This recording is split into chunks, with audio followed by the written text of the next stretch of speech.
Mortgage interest rates, there's no way around it. They are inflating and they are not leading us to have a rainbows and sunshine experience in the housing market right now. Today on your June market update, we are going to talk about those mortgage interest rates. We're going to talk about whether or not the market is starting to have a correction and what you can expect in the months to come. So, according to Freddie Mac, as we're heading into summertime, the homebuyer pool has really started to shrink and our inventory has started to grow. So the market is starting to normalize. Mortgage interest rates in December of last year settled around 3.11%, and today they're sitting at about 6.33%.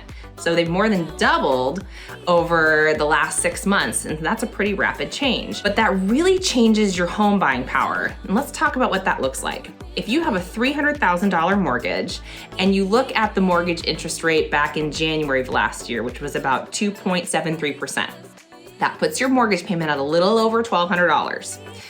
Now, last month, the mortgage interest rate was around 5.72%. If you take that same mortgage, you're looking at a payment a little over $1,600. So that's a over $400 difference, and that's a lot. You add inflation to that. The average American is spending over $430 extra on goods and services, but their wages only increased about $230. There's a big gap in what people can actually afford right now.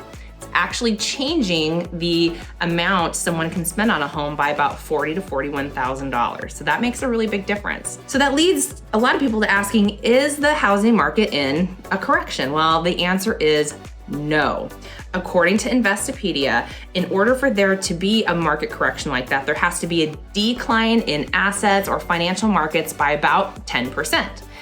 Well, home values are still set to increase by about 9% this year. So we're just not seeing that decline in home prices that you would think would go with a market correction because we are not in one. However, according to Realtor.com, this is a market turning point. We are going from the crazy 2 years that we've had over the last 2 years and heading actually back to a pre-pandemic market, which was a really healthy real estate market. There was healthy buyer activity and there was healthy inventory. So it was a really good place to be, and that's where we're trending back to. According to the National Association of Realtors, the average days on market right now for a property nationally is 17, and the average national offers being made on one home is about 5.5. So where are we heading? What are the experts saying? We're still set to close over 6 million homes this year.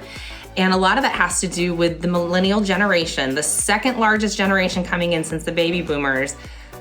Heading into the market, they need to buy a home and the inventory is just not there. So because of that, home values are still going to stay strong. The last point I want to leave you guys with today is a recession does not equal a housing crisis.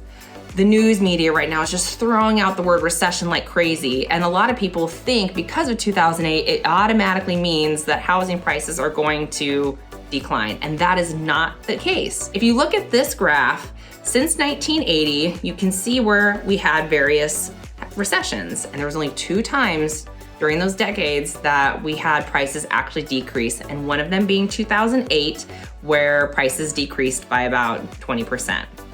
So just remember, recession does not equal housing crisis. If you are thinking of buying or selling in the coming months and summer, our summer guides are available on our website.